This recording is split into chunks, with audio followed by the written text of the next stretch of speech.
The contemptuous characters, as was happening last week with the Minister Chombo. He at the run of the so-called solidarity rally, which was a flop. How can a minister of law, the one who is the chief law officer of the land enforcer, entertain Mandi and Mulara by his side when he knows there's a judgment against them in the courts? These people, you know, they respect, they don't want to respect the constitutional democracy, which our youth fought so much to establish. And before, I'm particularly egged by Chombo, because we were together at Kutama. He was not so bright.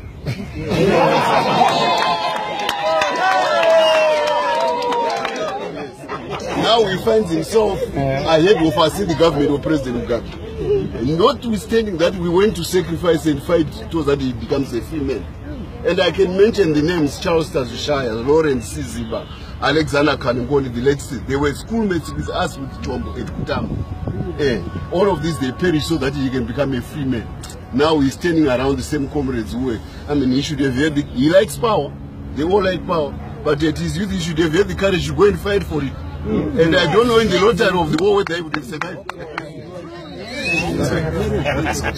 Thank you. I just want to say something about this. I like what there's another issue here. As I was coming out of the Heroes Acre on Friday, I get accosted by the wife of a cabinet minister, Minister Sekrana. The wife is accusing me of being in part and parcel of Utodi and being Lacoste. Now, Utodi is too young for me to be a comrade. I'm only chairman of the war veterans. I'm not chairman of anybody else. So whatever Mutodi says, it has nothing to do with me. For all I know, I wouldn't know him from another bar of soap in a box. But now the wife of the Minister of Defense accuses me of about what Mutodi is doing. So I said, we deal with verified information. Your minister's wife and your husband is a minister.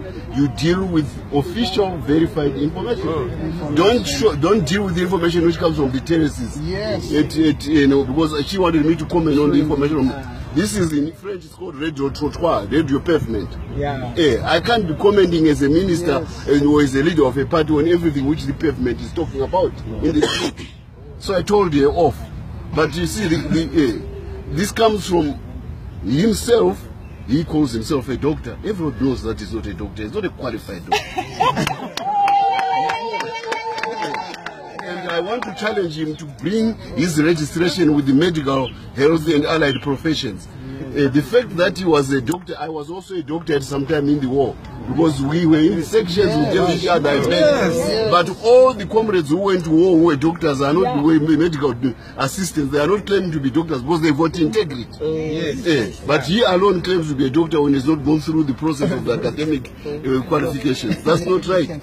But you see, where it is coming to, we have a whole gamut of people in the G40 camp who are calling themselves doctors. Their new token, their new totem is doctors.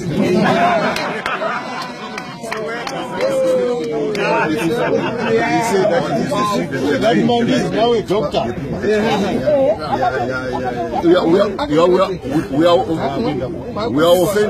We are offended by Chinomona. She is the ultimate political commissar of Zanla forces on the women's side. She gets expelled from the women's league because they want to reshape the women's league in the image of themselves, the latter day fighters of a war which is already long gone.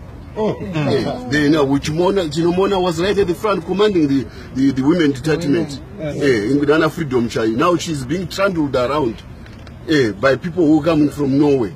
We are offended, we condemn it as war veterans try to reconstitute the women's veterans in the image of those who hate, who don't love anything about the war which we fought. There is actually a whole revisionist school going on.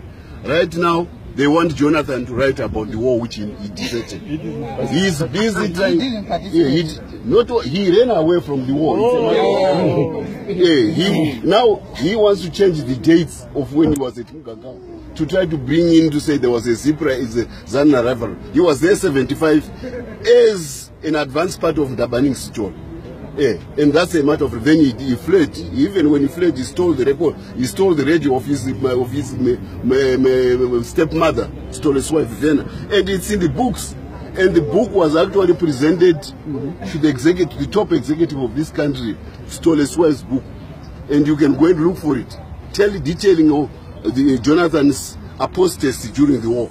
Now that man is now being given the task of trying to write the story of the war. You see it even in the Sunday Mail. They feature stories of selected views about that war. Yes, there was a war in 1974-75 in the Northeast. It's celebrated. It's more intriguing than the outcome, because they did not win the war at that stage. It was when the huge numbers of the Soweto generation of 75 and 76 fled after the country and went to Mozambique because Frelimo had won. Then we had thousands upon thousands of young people, all this generation. Yes. That's when the army became qualitatively and quantitatively superior.